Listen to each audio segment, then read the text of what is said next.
We have a scandal involving 4 NHL players. The Oilers keep winning, and yes, we may have expansion again in the NHL.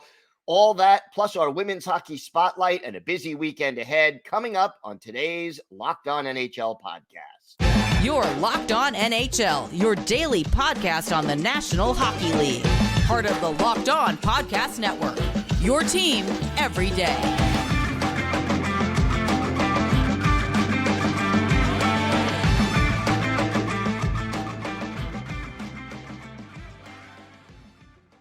And welcome, everybody, to the Friday edition of the Locked On NHL podcast, part of the Locked On Podcast Network, your team every day. I want to thank everyone who makes Locked On NHL your first listen. Don't forget to subscribe on YouTube or wherever you get your podcasts so you can get new episodes as soon as they drop.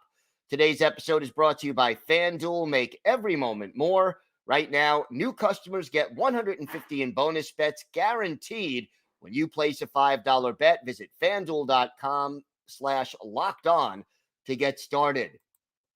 I am Gil Martin from Locked On Islanders. She is Rachel Donner from Locked On Flyers. And happy Friday, Rachel.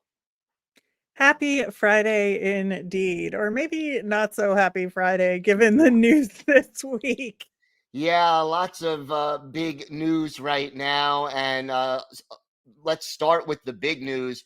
5 players, 4 of them in the NHL, who were involved in the 2018 Hockey Canada World Juniors team taking leave. And this, like we said, affects 4 NHL players, and it really is not a good situation. It is not. And it's kind of this cloud hanging over the league right now. And it's been hanging over the league for quite some time. But, I think things are starting to potentially come to a head here. There's been this report that's been not finalized and not released, for at least since the summer that we know of.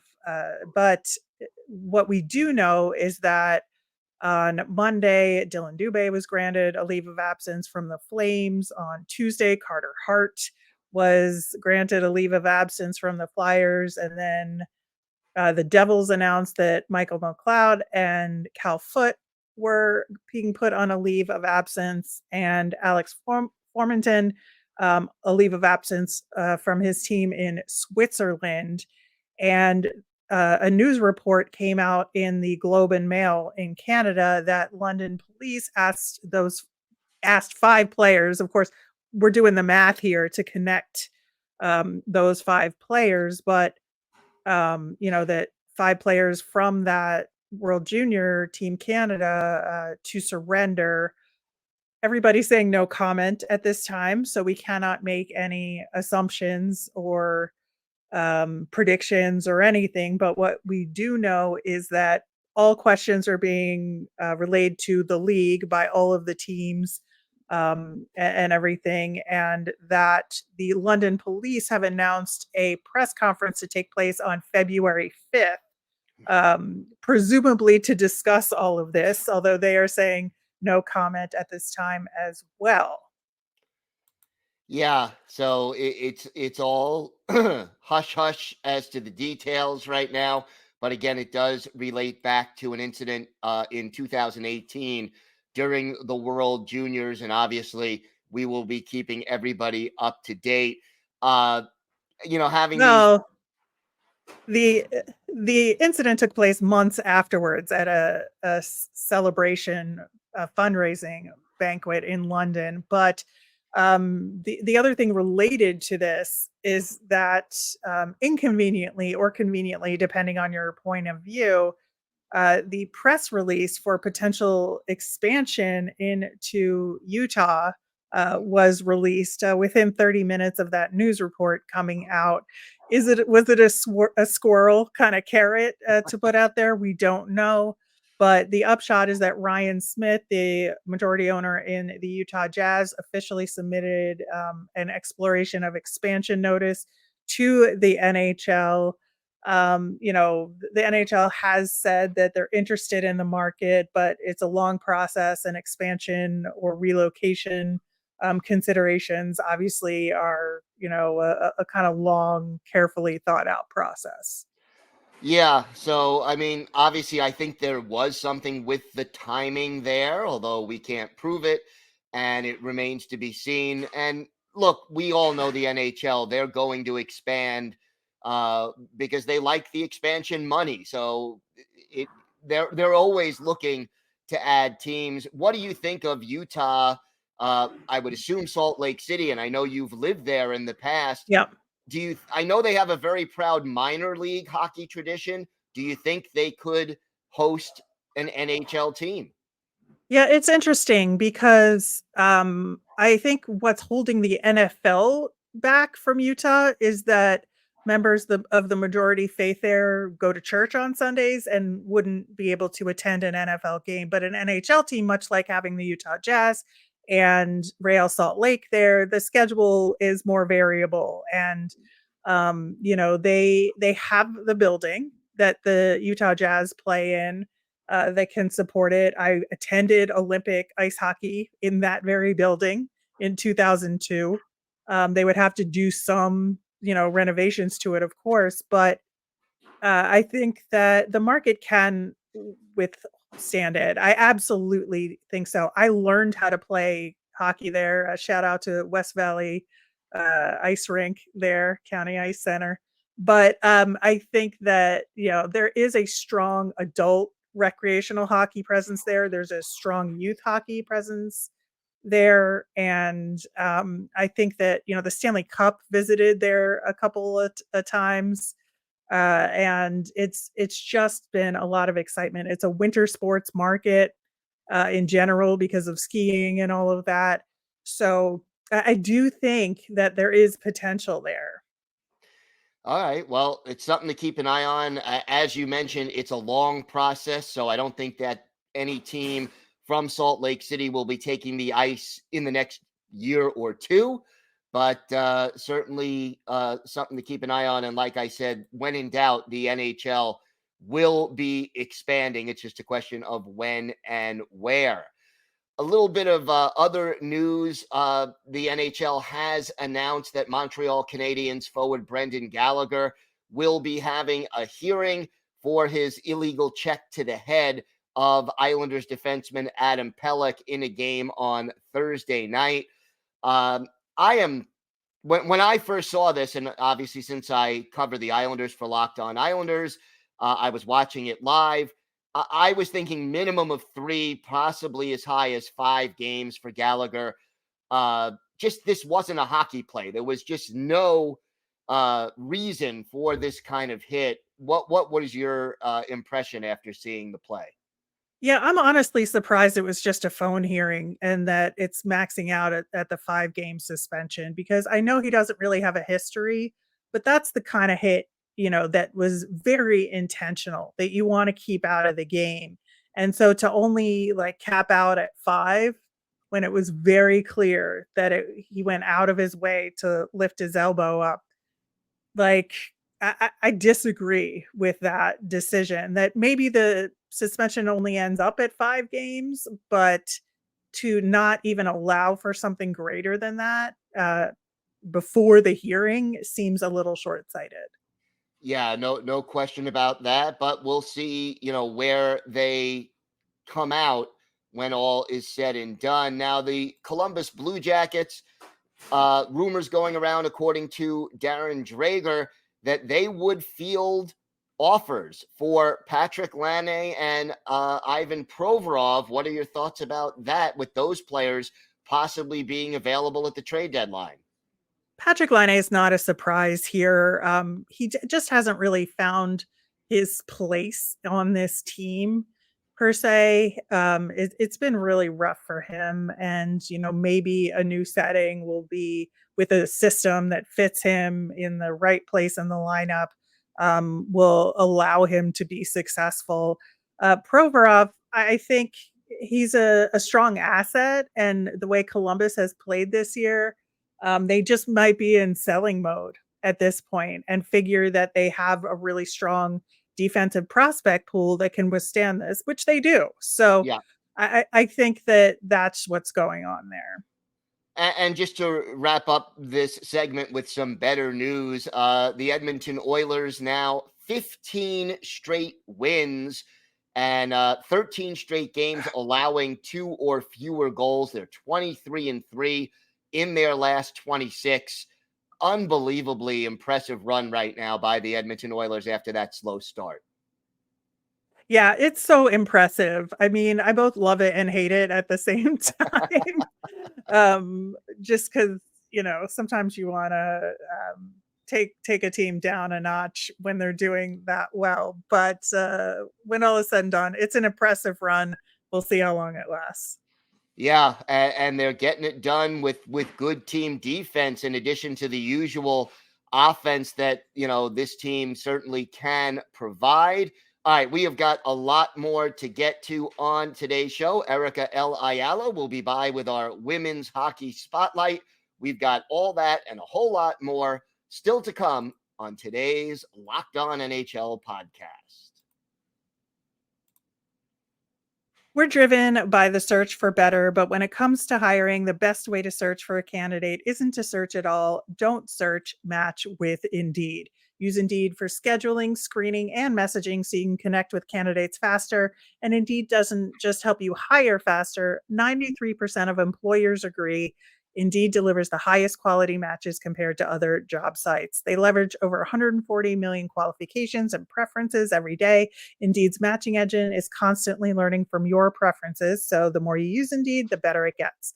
Listeners of Locked On NHL will get a $75 sponsored job credit to get your jobs more visibility at Indeed.com/lockedon. So go to Indeed.com/lockedon right now and support Locked On NHL by saying you heard about Indeed on this show. That's Indeed.com/lockedon. Terms and conditions apply. Need to hire? You need Indeed. And today's episode is also brought to you by FanDuel. The NFL regular season is over. The playoffs are going, but there's still time to get in on the action with FanDuel, America's #1 sportsbook. Right now, new customers get $150 in bonus bets guaranteed when you place a $5 bet. That's $150 in bonus bets, win or lose. The app is so easy to use. There's so many different ways to bet, like live same-game parlays. You could find bets in their new Explore tab or head over to the Parlay Hub. That's the best place to find popular parlays, and there is so much more. And look, you've got the NFL, you've got pro and college basketball, and you could even use your hockey knowledge on FanDuel, so check out all the latest odds. Visit FanDuel.com/lockedon to make your first bet a layup. That's FanDuel.com/lockedon. FanDuel, official partner of the NFL. Thanks, Rachel and Gil. An exciting time once again to talk about women's ice hockey. First, let's talk about the women's Beanpot. Northeastern Huskies that get the win. Skylar Irving comes up with a massive goal less than 30 seconds into the overtime frame to give Northeastern their second consecutive Beanpot win and also their 19th overall, defeating Boston University in overtime. You might notice that it's an electric crowd, and that is because for the first time in its 45-year history, the Beanpot actually took place at TD Garden in Boston. That's right. And how did they do? Well, how's this? 10,633 fans showed up for the first ever women's Beanpot at TD Garden. The men's Beanpot has been held there for several years, the championship. And for the first time, 10,000 plus fans, making it the highest attendance for an NCAA women's hockey game in New England ever. So women's hockey on the rise for sure. And a lot of people will say, oh, the PWHL has been having a massive attendance numbers. We've seen the rivalry series tap out with some amazing numbers. They had their largest ever USA-Canada exhibition game crowd and attendance back in Seattle. So women's hockey is here, folks. It's been here, and finally getting the marketing dollars, finally getting the broadcast deals that it deserves. But let's talk a little bit about the PWHL back in action once again. Your standings right now: Minnesota, they were undefeated for a while, but have fallen into a little bit of a lull here. And the way that the PWHL points work out, it's a little convoluted. We've talked about it before, but with 13 points, 3 wins, 1 overtime win, and an overtime loss and a shootout loss, 13 points. PWHL Montreal actually at the top of the table. Their captain, Marie-Philippe Poulin, has been a star of the week twice already in the PWHL. Following them is Minnesota. Now, Minnesota has 3 outright wins, 1 win in overtime, and then they have an outright loss, which actually brings them 1 point below Montreal, even though you could argue that the wins-loss record is a little better. It's very strange. Anyway, PWHL Minnesota in second place in the standings. PWHL Boston, maybe a little slow out the gate, but they got a win the other day. They have 8 points, so it's just Montreal and Minnesota that have double-digit points right now through effectively 6 games, 6 or 7 games, depending on the team. Then in fourth, you have PWHL Ottawa, struggling a little bit. We saw that, they had to make a little bit of a goalie change the other day. One of their goaltenders went down injured. PWHL New York, Corrine Schroeder has been amazing for them. They also have 8 points. There's a 3-way tie right now between Boston, Ottawa, and New York. And then PWHL Toronto, just struggling with really everything but goaltending. Kristen Campbell has been doing pretty solid, putting in a lot of minutes for PWHL Toronto, but seeing a lot of shots. Only Corrine Schroeder is up there when it comes to shots faced in the PWHL. We talked about that, 2 weeks ago. And PWHL Toronto, they did give Erica Howe a start the other day. So we'll see if they'll make some other changes. PWHL New York just had their media day, and it was really great to hear from their general manager, Pascal Daou. And he was talking about, right now the team is in 5 in the standings, not necessarily where they want to be, but they're starting to get healthy. Their captain, Micah Zandy-Hart, actually had an off-season surgery. She had that surgery when she committed to PWHL New York and is starting to get back healthy. She technically dressed in the 4-1 game over Boston. That was a win for New York. She didn't see any time.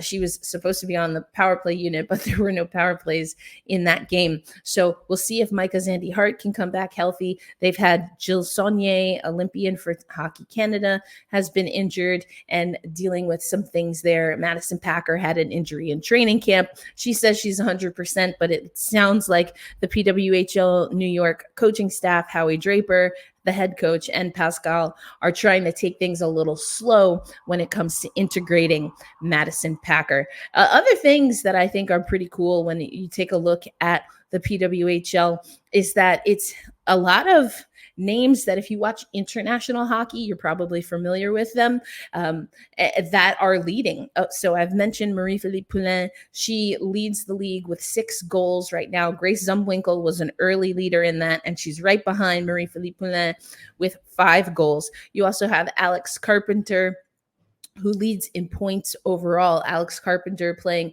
for PWHL New York, and she's got 8 points.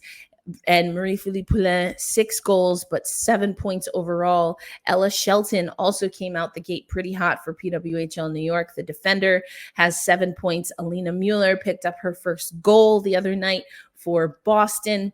So, we're seeing also names, some young talent, such as Jessie Elridge, Grace Zumwinkle lead on the charts. Alina Mueller, again, if you're familiar with the international game, you know that some of these players have played for their women's senior team. You're also seeing Teresa Vanishova. She, of course, we talked about this last year with the PHF, scored the game-winning goal in overtime for the Toronto Six, now playing with PWHL Montreal, and has 6 assists overall. She's also top in the league in points. She has 7 points, is in a 4-way tie alongside Shelton, Mueller, and Poulin.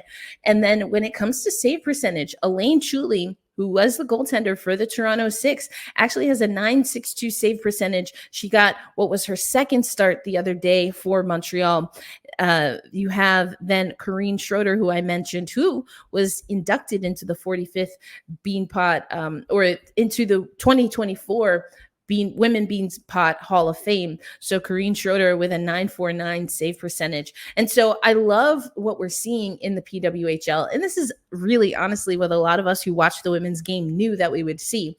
Young talent, international talent, young international talent, and also players that have had a little bit more consistency in their hockey schedule for the last several years. Those are the players that are really rising to the top. Now, this is the last few games before the PWHL. They're not taking a break per se, but they will be showcased at the NHL All-Star Weekend. I will be up there and definitely giving you some women's hockey coverage. But for the remainder of the week, for today, you've got New York taking on Toronto at Mattamy Athletic Center. Tomorrow, Saturday, you've got 2 games, Ottawa at Montreal, Minnesota at Boston. And then on Sunday, Minnesota plays New York in Connecticut. Yes, I will always, make jest at that.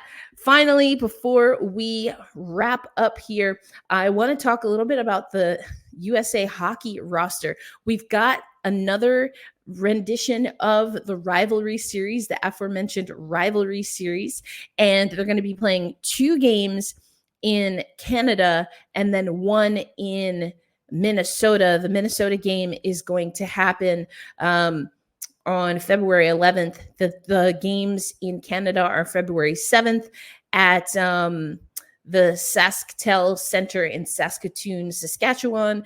They're also going to play at Brant Center in Regina. And so the 7th at SaskTel, and then the 9th at in Regina. And then again, they will play February 11th at 1 p.m. Central Time at Xcel Energy Center. Some of the names that you'll recognize in PWHL action: Aaron Frankel, you've got Grace Zumwinkle, who I mentioned, Abby Rock playing for the New York team, Meg Keller playing in Boston, Nicole Hensley playing in Minnesota, etc., etc. Now, 3 names that are making their debut for the women's national team: Madison Bizal, Maggie Flaherty, Britton Fleming, who played for the Minnesota Whitecaps last season, and Taylor Gerard, who played for the Connecticut Sun last season. They are set to make their U.S. women's national team debut during this rivalry series stretch. The credentials coming out soon, but I will let you know if Locked On is going to have a presence there. And then finally, speaking of, we've got over 10,000 at TD Garden. We're seeing PWHL numbers skyrocket. Another big game coming up for PWHL as they announced that the game against Toronto and Minnesota on February 16th is moving to Scotiabank Arena. They're calling it the Battle of Bay Street. It has a sponsor presented by Coca-Cola. You can see captains for their respective teams, Sarah Nurse and Marie-Philippe Poulin, going to go head-to-head. Those two, of course, have played together with Hockey Canada, winning gold at the 2022 Beijing Winter Olympics, but will battle it out on February 16th. So, of course, we will have updates when it comes to how the PWHL is going to move on, because the Toronto team plays at the smallest arena right now. They can fit about 2,000 fans there.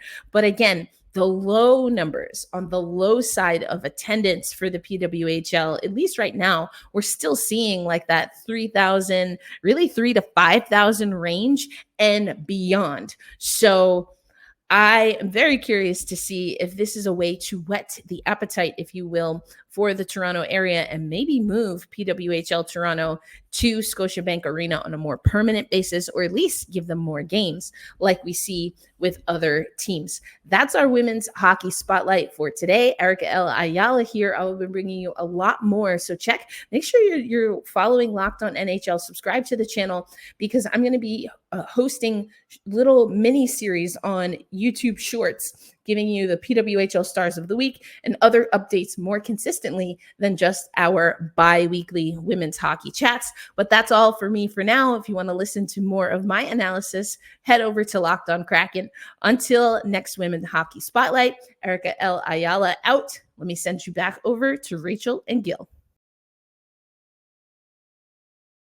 Passion, drive, and patience. What brings home the winning trophy is also what keeps your ride or die alive. eBay Motors has everything you need to maintain your vehicle and level it up to peak performance. From superchargers, roof racks, exhaust kits, LED headlights, and more. Whether you're into speed, power, or style, eBay Motors has got you covered. With over 122 million parts for your number one ride or die, you'll always find exactly what you're looking for. And with eBay Guaranteed Fit, your part is guaranteed to fit your ride every time or your money back. Because with eBay Motors, you're burning rubber, not cash. With all the parts you need at the prices you want, it's easy to turn your car into an MVP and bring home that win. Keep your ride or die alive at ebaymotors.com. Eligible items only, exclusions apply. eBay Guaranteed Fit only available to U.S. customers. All right, we want to thank Erica L. Ayala for the women's hockey spotlight, and always great to hear from her. Busy weekend ahead, Rachel, for the NHL, and we've got a more traditional light on Sunday, heavy on Saturday kind of a weekend schedule, but it all starts with some games tonight.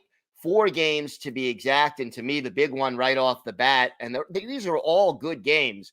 But Vegas visiting the New York Rangers, and the Rangers have been struggling a little lately.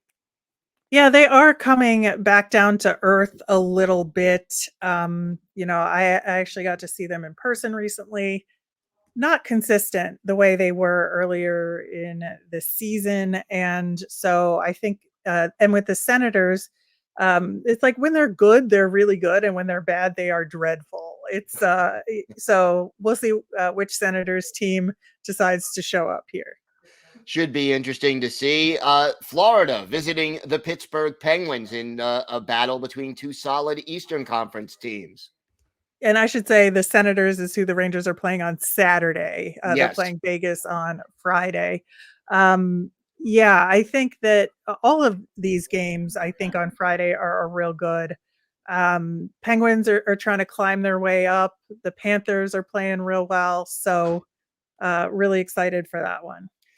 The LA Kings trying to get back into the swing of things, visiting Colorado. Yeah, the Kings are not in a good way overall, I would say right now, which is like weird to say, given, you just look at the standings and you might not know, but I do think that they're a team that it would be better for them to go into the break on a win. Just because, they're down to a wild card spot now. Yeah, and one of the teams chasing them, the Seattle Kraken, they are hosting the St. Louis Blues. 2 teams just hanging around the playoff race, but not quite where they want to be. Right. They're a point away from each other right now. The Blues have 1 game in hand. But yeah, these are 2 teams that both want to make it to the playoffs. And I really feel like only one of them will. So Saturday, a lot of action, 14 games on the schedule. Let's start with your Flyers hosting the Boston Bruins in the early matinee game. Yeah, so this is Hall of Fame weekend for the Flyers. They'll be inducting Mark Recchi into the Flyers Hall of Fame, which would be a lot of fun. There's going to be an alumni game between the 2 teams' alumni tonight, leading up to the Flyers-Bruins matchup. Bruins are just a machine. Although they've been like giving up leads recently, but they end up winning the game in the end for the Yep. most part, or getting points in overtime losses. So it's like they're still chugging along, but there's room to get something done in there if you can just hold on. That's the problem, is that Boston just has enough depth to just come at you at the end. Washington in Dallas, the Stars in a tough three-way battle for first place in the Central Division. Yeah, the Central, we talk about the Metro, but the Central is also kind of a bloodbath right now. And so the Caps want to get points to move their way up in the Metro, but Dallas is in a fight of their own. The Oilers put that winning streak on the line with a 4:00 Eastern time start against the Preds. I am not going to put a curse on this game in any way, shape, or form by talking about it. 7:00 Eastern time, the Devils visiting the Lightning. Yeah, this one is interesting because obviously the Devils are not up to expectations this season overall, but there's so many injuries they've had to deal with, and as we talked about, there's a couple of players from their team that are now on a leave of absence, and so things are a little discombobulated there. And I think they're going to want to put on a show at the Stadium Series game in a few weeks, and so they're looking to kind of like figure out the best strategy moving forward in order to build up to that game in a positive way. Toronto in Winnipeg to take on the Jets. I love this all-Canadian battle. Yeah, the Jets are just so good right now, and the Leafs are the eternal bridesmaid and do not want to lose to another Canadian team. Probably hockey night in Canada we're looking at there. The New York Islanders struggling a little bit now under Patrick Waugh, hosting the Florida Panthers. Florida, they are just finding ways to win hockey games. Yeah, they really are. Yeah, the Islanders are in a tough spot, Gil, but you would know that better than I. The Vegas Golden Knights visiting the Motor City, taking on the Detroit Red Wings. Detroit has been climbing the standings a little bit as of late. Yeah, I got to see them unfortunately shut out the Flyers last night. And it's really like they have a solid defensive strategy. And that Dylan Larkin line is so good. They're so fast. And just a really strong team effort they're getting. And plus the remarkable season of Alex Lyon in that, he did it for the Florida Panthers last year a little bit, and he's doing it again for the Red Wings. So this will be a tough one. Yeah, no question about that, and it'll be an entertaining game for sure. The Columbus Blue Jackets, they've been struggling, and it's not going to get any easier for them visiting Vancouver to take on the Red Hot Canucks. No, it will not. Yeah, the Canucks are just so good this year. I hope they bring out that blue chrome helmet again because I love it. It's interesting because I do not like the gold helmet, do not like the silver helmet, but the blue one, that looks good. It works. It definitely works. Sunday, only 2 games on the schedule. To me, the bigger one, the LA Kings visiting the St. Louis Blues. Yeah, thanks NFL playoffs for limiting the Sunday schedule for the NHL to only one afternoon game and one night game. The Kings and the Blues, this is a good opportunity for the Blues here to push the Kings down further in this wild card race. So I think that one will be a tough matchup. No question about it. Should be a very interesting weekend of hockey action for sure. Locked On has launched the first ever national sports 24/7 streaming channel on YouTube. Locked On Sports Today is here for you 24/7, covering the top sports stories of the day with the local experts of Locked On, plus our national shows covering every league. Go to Locked On Sports Today on YouTube and subscribe to the first ever national sports 24/7 streaming channel. I want to thank everyone who makes Locked On NHL your first listen every day. We will be back on Monday. I will be interviewing 3 of our local hosts to discuss the biggest stories from around the league. Have a great weekend, everybody. Stay safe, and thanks for listening to and watching the Locked On NHL podcast.